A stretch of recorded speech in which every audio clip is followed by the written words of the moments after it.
Bismillah və salatu və selamu alə Rasulillah, əmmə bə'd. 32-ci fəslin sualları. Əhl-i-Sünnə və cəmaata görə imanın tərifi nədir? Və bu fəsildə olan mühüm məsələləri zikr et. 33-cü fəsil evliyaların kəramətləri barəsindədir. Əhl-i-Sünnə və cəmaat evliyaların kəramətinə iman gətirirlər. Allahın evliyaları da mömin və müttəqi şəxslərdir.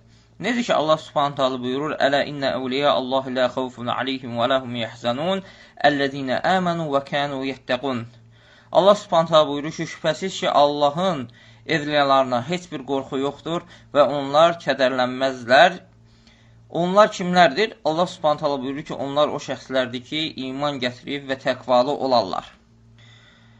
Hər müttəqi və mömin öz imanının və təqvası miqdarında Allah subhanət halanın vəlisidir, Allah subhanət halanın dostudur.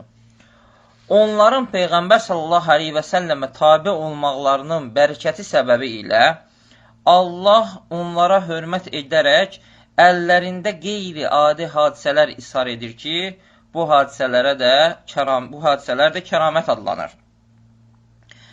Hər vəliyə kəramət hasil olmur. Yalnız bəzilərinə kəramət hasil olur. Yəni, kəramət hasil olmağın bir neçə hikmətləri, bir neçə səbəbləri var. Onlardan birisi Allah subhanət halanın, yəni ola bilsin ki, öz quluna, əlində kəramat baş verən quluna hörmətidir. Allah subhanət hala ona təkrimidir. Və ola bilsin ki, öz dininin uca olması üçün, öz dininin zahir olması üçün, müşriklərin dininin alçaq olmasını göstərmək üçün qulunun əlində kəramət baş verir.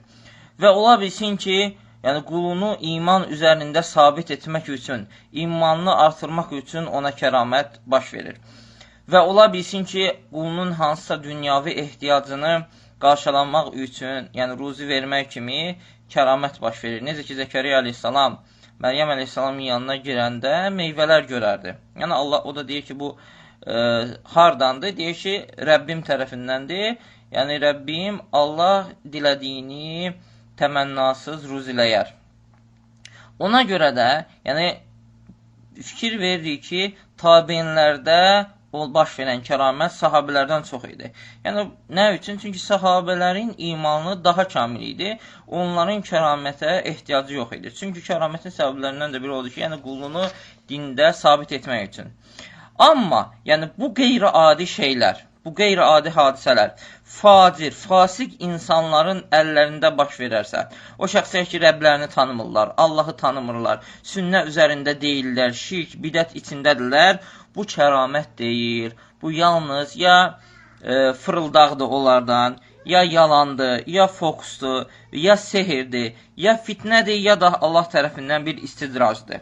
Ona görə də bəzi sələflər deyirlər ki, İzə rəaytumur rəculə yəmşi aləl-mə'i və yatiru fil-həva fələ təxtərru həttə tə'ridu əmrəhu aləl-kitəbi və sünnə. Sələflərdən bəzilər deyir ki, əgər görsəniz ki, yəni bir kişi suyun üzərində gəzir və yaxud havada uçur, onun işini kitab və sünnəyə ərz etməmiş onunla aldanmayın. Yəni, baxın, görün, yəni bu əlində kəramət verən şəxs, kitab və sünnəyə tabi olan şəxsdirmi, əhl-i sünnədirmi, Allah subhanət halanın, Allah subhanət hala dediyi kimi Allaha iman gətirib, Allahdan təqva olandır, Allahdan yəni qorxandırmı, təqvalı olandırmı? Əgər belədirsə, İnşallah ki, bu Allah tərəfindən kəramət ola bilər. Yox, əgər fasik, facir, insanları özünə ibadətə çağıran tağutların əlindən baş verirsə, bu nədir? Bu kəramət deyir, bu şeytanın hiləsidir, ya sehirdir, ya fırıllaqdır, ya yalandır, ya da ki, Allah tərəfindən istidracdır. Allah subhanət hala bizə işləyib faydalanlardan etsin. Vəssalamu aleykum və rəhmətullahi və bərəkətuhu. İxlasla.com saytı tərəfindən təqdim olundu.